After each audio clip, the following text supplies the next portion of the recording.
দর্শক, এখন আমি আছি যশোর নওপাড়া অভয়নগর থানা। নওপাড়া বাজার থেকে একটু দূরে খুলনা রোডে আকিজ সিটি সেন্টারের পাশে। কিছুক্ষণের মধ্যে আমি আকিজ সিটি সেন্টারে যাব এবং সেখানে চারিপাশ দেখার চেষ্টা করব।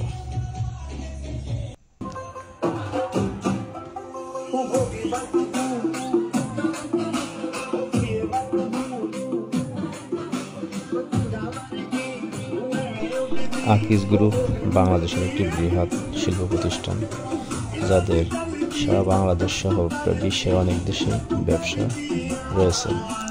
আকিজ গ্রুপ এখানে সাধারণত নওপাড়া এরিয়ায় তাদের কয়েকটি জুট মিল এবং একটি আকিজ সিটি সেন্টার, যেখানে তারা বিভিন্ন শপিং মলের ব্যবসা করে।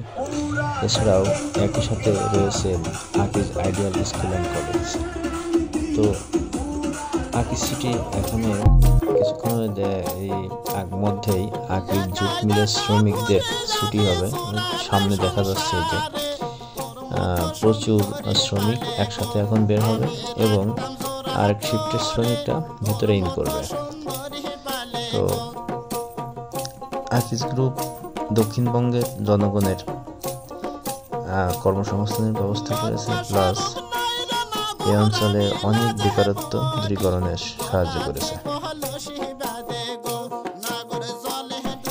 একটি কথা না বললেই নয়, যখন আশেপাশে প্রায় অধিকাংশ মিলই বন্ধের পথে মানে অনেকটাই বন্ধ হয়ে গেছে, তো সে সকল মিল একের পর এক আকিজ গ্রুপ তারা ক্রয় করে নিচ্ছে এবং সেই মিলগুলো চালু করে লোকের কর্মসংস্থানের ব্যবস্থা করছে।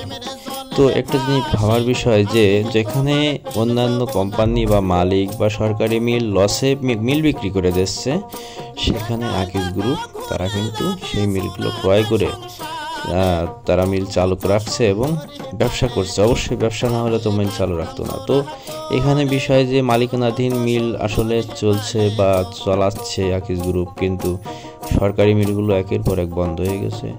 তো আকিজ গ্রুপ যাই হোক, এই অঞ্চলে আসলে অনেক একটা ব্যাপার।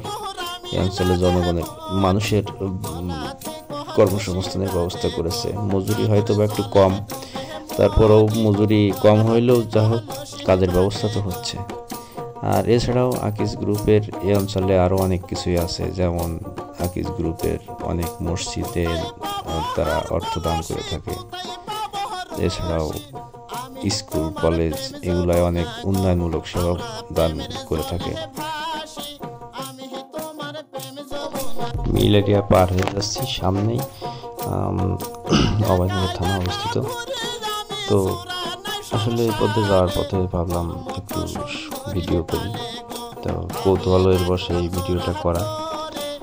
আর আমি আসলে নতুন, তো সেইভাবে হয়তো বা উপস্থাপন সম্ভব হচ্ছে না, আর আমার সেভাবে ভিডিওর যে টুলস সামগ্রী এগুলাও সেই পরিমাণ নাই। তো তারপরেও যতটুকু আছে সেটুক দিয়েই দেখানোর চেষ্টা করলাম বা বলার চেষ্টা করলাম। বেশিক্ষণ নয়, ভালো থাকবেন সবাই, আল্লাহ হাফেজ।